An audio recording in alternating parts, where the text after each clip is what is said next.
మనం రోజూ ఎంత కష్టపడతాం గదా! కానీ ఎప్పుడైనా అనిపించిందా అసలు మనం పడుతున్న ఈ కష్టానికి విలువేంటి అని? దీని అంతిమ ప్రయోజనమేంటి? ఇది మనలో చాలా మందికొచ్చే ఒక కామన్ డౌట్. సో ఈరోజు మనం ఈ ప్రశ్న వెనుక ఉన్న లోతైన తత్వాన్ని అర్థం చేసుకుందాం. సూటిగా అడగాలంటే మనం జీవితాంతం కష్టపడి సంపాదించిందంతా, సాధించిందంతా చివరికి వదిలేసి వెళ్ళిపోవలసిందేనా? అంటే మన శ్రమంతా వృధానేనా? ఈ ప్రశ్న వినడానికి కొంచెం టెన్షన్ పెట్టొచ్చు, ఒప్పుకుంటాను. కాని నమ్మండి, దీనికొక అద్భుతమైన సమాధానముంది. సరే, అయితే ఈ డైలమా గురించి, ఈ సందిగ్ధం గురించి కొంచెం లోతుగా చూద్దాం. అసలు మనం పడే కష్టానికి అర్థమేంటి అనే ఈ ప్రశ్న ఈనాటిది కాదు. ఇది వేల సంవత్సరాలుగా మనుషుల్ని తొలిచేస్తున్న ఒక ప్రాచీన ప్రశ్న. అదృష్టవశాత్తు దీనికి సమాధానాలు ప్రాచీన గ్రంథాలలో చాలా క్లియర్గా వివరించబడ్డాయి.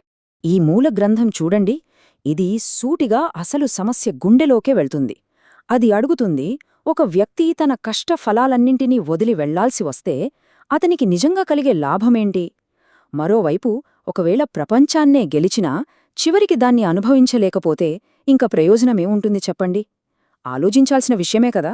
సరిగ్గా ఈ ప్రశ్నలకు సమాధానంగానే మనం చేసే పనిని చూడటానికి రెండు వేర్వేరు దారులను ఈ ఫిలాసఫీ మనం ముందు పెడుతోంది. ఈ రెండు దారుల మధ్య ఉన్న తేడాను మనం అర్థం చేసుకుంటే మనం చేసే పనికున్న అసలైన విలువేంటో స్పష్టమవుతుంది. ఇది ఎలా ఉంటుందంటే, జీవిత ప్రయాణంలో మన ముందు ఒక జంక్షన్ వచ్చినట్టు. ఇక్కడ మనం ఎంచుకోవడానికి రెండు దారులున్నాయి. పైకి ఒకేలా కనిపించినా వాటి గమ్యాలు మాత్రం చాలా వేరు. మనం చేసే ప్రతి పని ఈ రెండు మార్గాలలో ఒకదానికి చెంది ఉంటుంది. అవేంటో ఇప్పుడు వివరంగా చూద్దాం.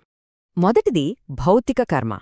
అంటే మనం చేసే పని యొక్క ఫలం మీద ఆసక్తితో చేయడం. డబ్బు, పేరు, విజయం ఇలాంటి తాత్కాలిక లాభాల కోసం పనిచేయడమన్నమాట. మనలో చాలామంది వెళ్లే దారి ఇదే. ఇక రెండోది, ఇది మొదటి దానికి కంప్లీట్గా ఆపోజిట్. అదే కృష్ణభక్తి భావనలో చేసే కర్మ. అంటే ఫలితంపై ఎలాంటి ఆసక్తి లేకుండా దాన్ని ఒక కర్తవ్యంగా, ఒక ఉన్నత శక్తికి సేవగా భావించి చేయడం. అంటే ఇక్కడ పని ముఖ్యం, ఫలితం కాదు. సరే, రెండు దారుల గురించి అయితే తెలుసుకున్నాం. కానీ అసలు మ్యాటర్ ఎక్కడుందంటే వాటి రిజల్ట్స్లోనే ఉంది. ఒకటి తాత్కాలికమైన ఆనందాన్ని ఇస్తే ఇంకొకటి శాశ్వతమైన సంతృప్తినిస్తుంది. ఈ రెండింటి మధ్య ఉన్న ఆ కీలకమైన తేడా ఏంటో ఇప్పుడు క్లియర్గా చూద్దాం. ఈ టేబుల్ చూడండి. ఇది ఈ రెండు దారుల మధ్య తేడాను చాలా బాగా చూపిస్తుంది. భౌతిక కర్మ వెనుక మోటివేషన్ ఏంటి? ఎప్పుడూ పర్సనల్ గెయిన్. దీనివల్ల ఏమవుతుంది? గెలుపోటముల గురించి నిరంతరం టెన్షన్. ఇంకా ఈ ఫలితాలన్నీ మన జీవితంతో పాటే ముగిసిపోతాయి, అవి టెంపరరీ. కాని అటువైపు చూడండి, కృష్ణభక్తి భావనలో చేసే పనికి ప్రేరణేంటి? కేవలం కర్తవ్యం. ఇది మనసుకి అంతులేని శాంతినిస్తుంది. అన్నిటికన్నా ముఖ్యమైన విషయం, దీని ఫలితాలు పర్మనెంట్. అవి ఈ జీవితంతో ఆగిపోవు. ఇప్పటిదాకా మనం మాట్లాడుకున్న వాటన్నింటికన్నా చాలా ముఖ్యమైన ఒక హోప్ ఇచ్చే పాయింట్కు ఇప్పుడొస్తున్నాం. భక్తి మార్గంలో వేసిన ఒక్క అడుగు కూడా వృథా కాదు అనే ఒక పవర్ఫుల్ ప్రామిస్ ఈ ఫిలాసఫీలో ఉంది. ఆ ప్రామిస్ వెనుక ఉన్న అర్థమేంటో ఇప్పుడు లోతుగా చూద్దాం. మూలగ్రంథంలోని ఈ ఒక్క వాక్యం చూడండి. నేహాభిక్రమ నాశోస్తి ప్రత్యవాయో నవిద్యతే. అంటే ఈ దారిలో మనం చేసే ప్రయత్నానికి నష్టమనేది ఉండదు, తరుగుదలనేది ఉండదు. సింపుల్. ఇదెలాగంటే, మనమో ఇల్లు కట్టడం మొదలుపెట్టి మధ్యలో ఆపేశామనుకోండి, ఆ కష్టం వేస్ట్, అంతేకదా? కానీ ఆధ్యాత్మిక మార్గంలో అలా కాదు. మనం కొంచెం ప్రయత్నం చేసినా సరే ఆ పుణ్యం ఎప్పటికీ నశించదు. అది పర్మనెంట్గా మనతోనే ఉంటుంది. సరే, ఈ ఆధ్యాత్మిక పుణ్యం నశించదు అంటున్నారు. బానే ఉంది. మరి అదంతా ఎక్కడికి పోతోంది? అది మనతో పాటు ఎలా వస్తోంది? మనం ఈ జన్మలో చేసిన చిన్న ప్రయత్నం కూడా మన భవిష్యత్తుకు ఎలా ఒక స్ట్రాంగ్ ఫౌండేషన్ వేస్తోందో ఈ గ్రంథాలు అద్భుతంగా వివరిస్తున్నాయి. ఆ ప్రాసెస్ ఎలా పనిచేస్తుందో ఇప్పుడు చూద్దాం. చూడండి, ఈ ప్రాసెస్ ఎలా ఉంటుందో. అంతా మొదలయ్యేది భక్తితో, ఫలాపేక్ష లేకుండా మనం చేసే పనితో.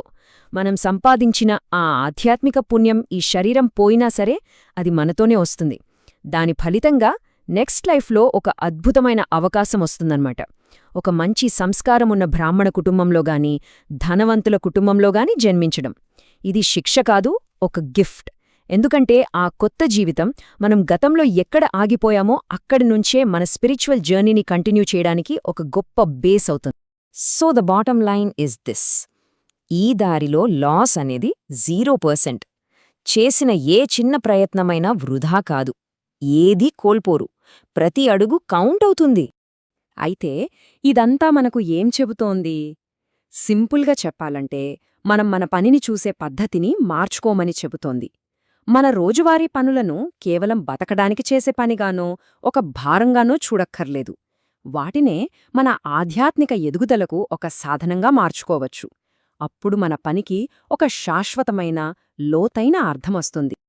సరే, మరి ఈరోజు మనం తెలుసుకున్న ఈ విషయాన్ని మనసులో పెట్టుకుని ఒక్కసారి ఆలోచిద్దాం. మన రోజువారీ పనులను, మన ఉద్యోగాన్ని, మన బాధ్యతలను ఈ తాత్విక దృక్పథంతో చూస్తే ఎలా ఉంటుంది? మన పని చేసే విధానంలో, మన మనశ్శాంతిలో ఎలాంటి మార్పొస్తుంది? ఒక్కసారి ఆలోచించండి.